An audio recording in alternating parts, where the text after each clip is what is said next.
Happy New Year to everyone. My name is Paul Ursum, and I'm doing this video from Houston, Texas, where I've lived for the past 30 years. I am married. My wife Denise and I have 4 children, 7 grandchildren, and 1 great-grandchild. I was raised in Pennsylvania, went to secondary school there, but I have an undergraduate degree from Dartmouth College in economics, also an MBA from there. And then I've attended Harvard University doing some continuing studies on increasing our cognitive abilities, especially about delaying the decline of our cognitive abilities with age. And now, at a later time in life, I'm about two-thirds through my Master of Divinity degree. I was raised a Lutheran, and then pretty much by accident, I became a Presbyterian between undergraduate and graduate school because I played soccer and some of our games were on early afternoon on Sundays, and I needed to go to church that had an early service, and the only one that did look close by was Presbyterian. I've been a member of the Presbyterian Church ever since, and I've been in various roles during that time. I've been a deacon, a middle school advisor, a teacher, an elder. I currently am one of the leaders of a very large food pantry where I go to church now. Serves a little bit over 400 families every Saturday, and I'm in charge of the logistics part of that. In terms of my career, I'm about to retire in a couple months from 40 plus years in the world of investments and finance. Excuse me. I did spend 2 years in Washington, D.C. between undergraduate and graduate school in the executive office of the president under President Carter with a group of economists working on reducing the impact or making certain government regulations much more efficient. Has some application today because while we were there, we deregulated a whole bunch of industries, and we actually got rid of the Interstate Commerce Commission, which you probably have never heard of, and that's a good thing. So we'll see what happens under the new administration with regulatory policy. I am, as I said, alumnus of Dartmouth College, and the two people I would like to have lunch with, the first one you would know, that would be Mr. Rogers, Fred Rogers, who did not graduate from Dartmouth. He attended a couple of years, and then he went to another school to graduate, but he was always very, very fond of his time there.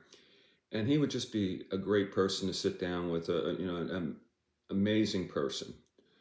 So that was one. The second you wouldn't know, his name's Paul Bacanucci, well known at Dartmouth and in the investment world. He was my mentor. And what really impressed me about Paul was he came from humble beginnings, would not have been able to go to either Dartmouth or then Harvard, where he also has degrees, MBAs and law degrees from Harvard, without scholarships. His family could not afford to send him to school. And he was always so thankful for that, but he returned things always in an anonymous way. People never knew, particularly financially, what he did. It was always anonymous. And I always thought that was biblically the right way to do things, that generosity really is about giving with no thought about getting anything in return. And to me, he exemplified that. But he was my mentor and always moved me along and kept me on a straight path and in a very, very quiet way. And then he died unexpectedly, so I never really got to sit down and say goodbye to him. So I would like to do that.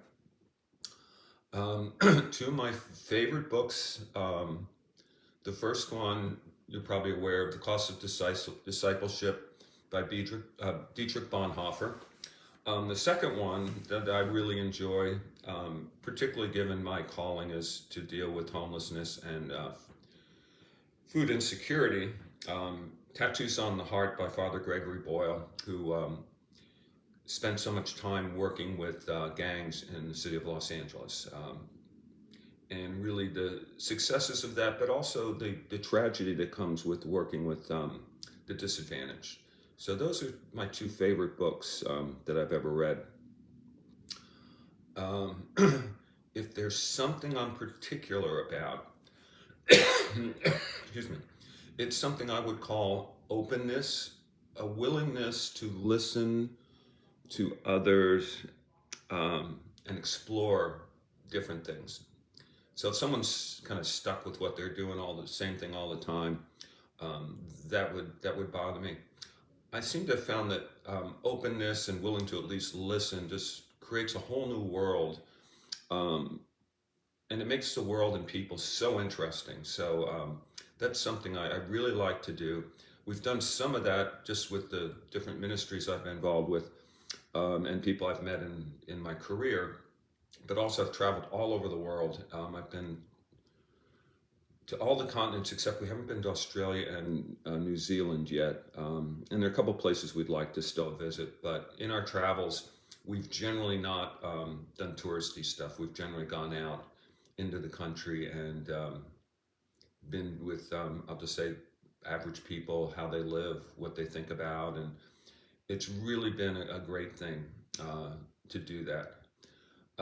My activities or hobbies. I'm very athletic, and we won't really get into that, but a lot of athletic stuff over my life in college, high school, and since then. I also sing. I sing in the church sanctuary choir and have at various churches over the years. Sometimes I guest sing, but I also sing with the Houston Symphony Chorus, which I find very interesting. Get to meet a lot of interesting people and performers with that.